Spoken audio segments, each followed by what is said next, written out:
Hello everyone, good evening. আজ আমি তোমাদের সাথে তালের দুটো রেসিপি শেয়ার করব। তাল দিয়ে তালের বড়া হবে আর তালের ক্ষীর বানানো হবে। তো চলো এখন থেকে স্টার্ট করা যাক। কেউ স্কিপ করো না, লাস্ট অব্দি দেখো।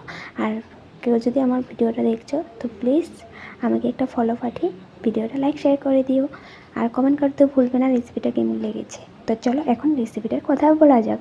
তো তাল তো দেখলে তালের খোসাটা ছড়িয়ে এখন আমি এই চড়াতে নিয়েছি। তো চড়াতে দেখছি সামান্য পরিমাণে জল আছে, তো আরও জল দেওয়া হবে। এখন আমি দিয়েছি চুনটা কেন দিয়েছি, কারণ হলো তালের যে কষটা থাকে ওই কষটা বেরিয়ে যাওয়ার জন্য।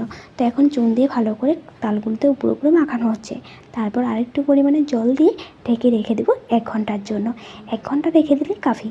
তো তালের যে কষটা আছে, জলটা দিয়েছি ওই জলটা ভারী হয়ে যাবে, একদম আইসক্রিমের মতো হয়ে যায় জলটা, কিন্তু 1 ঘন্টা পরে তোমরা দেখবে। তো আমি ঘুমিয়ে আসছিলাম বিকেলবেলা, ইভিনিং টাইমে যেহেতু করা হয়েছিল। তো 1 ঘন্টা হয়ে যাওয়ার পর মা আবার তালগুলো তুলে একটু ক্লিন করে নিয়েছিল জল দিয়ে, তারপর তালের রসটা বের করতে বসে পড়েছে। তাই আমি তোমাদেরকে ওই জমাট বাঁধা তালের কষটা দেখাতে পারলাম না, তো একটু মিস্টেক হয়ে গেছে। তো তোমরা যদি আমার এই টিপসটা ফলো করো, তোমরা 1 ঘন্টা পরে নিজেই দেখতে পাবে ওই জমাট বাঁধা জলটা। তো ওই জমাট বাঁধা জলটা কিন্তু ফেলে দিতে হয়, ওটা কষ। তো ভালো করে আবার একটু জল দিয়ে ক্লিন করে তারপর তালের রসটা বের করে নেবে। বের করার পর একটু ছাঁকনা দিয়ে ছেঁকে নেবে।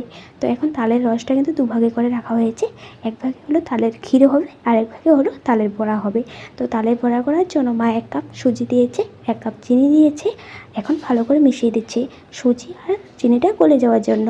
তারপর এখন দেবে ময়দা আর আটা, তারপর ভালো করে মেশাবে। আর সামান্য পরিমাণে একটু নুন দেবে, নুন দিলে একটু টেস্টটা আলাদা হয় তার জন্য।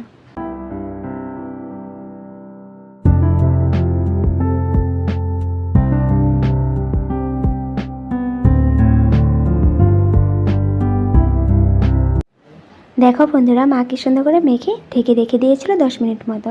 এখন রিফাইন অয়েলে বড়া করবে। আর এদিকে দেখো তাল শুকাতে জন্য বসিয়ে দিয়েছে, মানে তালের তো ক্ষীর করবে, একটু শুকাতে হবে।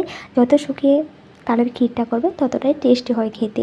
আর বড়াগুলোও লাল লাল করে ভেজে নিচ্ছে, যা সুন্দর ফ্লেভার বেরিয়েছে না, একদম মনে হচ্ছে খেয়ে ফেলি। তো বেশি খেতে পারি না আমি মিষ্টি জিনিস, তবুও খেয়েছি, খুবই টেস্টি হয়েছিল। তো দেখতেই পারছো, তো রেসিপিটা বলছি কিন্তু খেয়ে ফেলেছি বলছি, কারণ খেয়ে নিয়েছি। রেসিপিটা একটু লেট করে পোস্ট করছি, বুঝতেই পারছো। তো এই যে তালের যে ক্ষীরটা করছে, এখানে কিন্তু দুধ, চিনি, তারপর নারিকেল গুঁড়ো, নারিকেলের কুড়ানো গুঁড়ো দিচ্ছে। তো খুবই টেস্টি লাগে। এখানে যদি তোমরা আমুলের প্যাকেট যেটা পাওয়া যায় গুঁড়ো, আমুল গুঁড়োর প্যাকেট, ওটাও যদি দাও খুবই টেস্ট লাগবে খেতে। খুবই টেস্টি হয়েছিল, তোমরা একবার ট্রাই করো। আর ভালো লাগলে লাইক শেয়ার করো। Bye bye.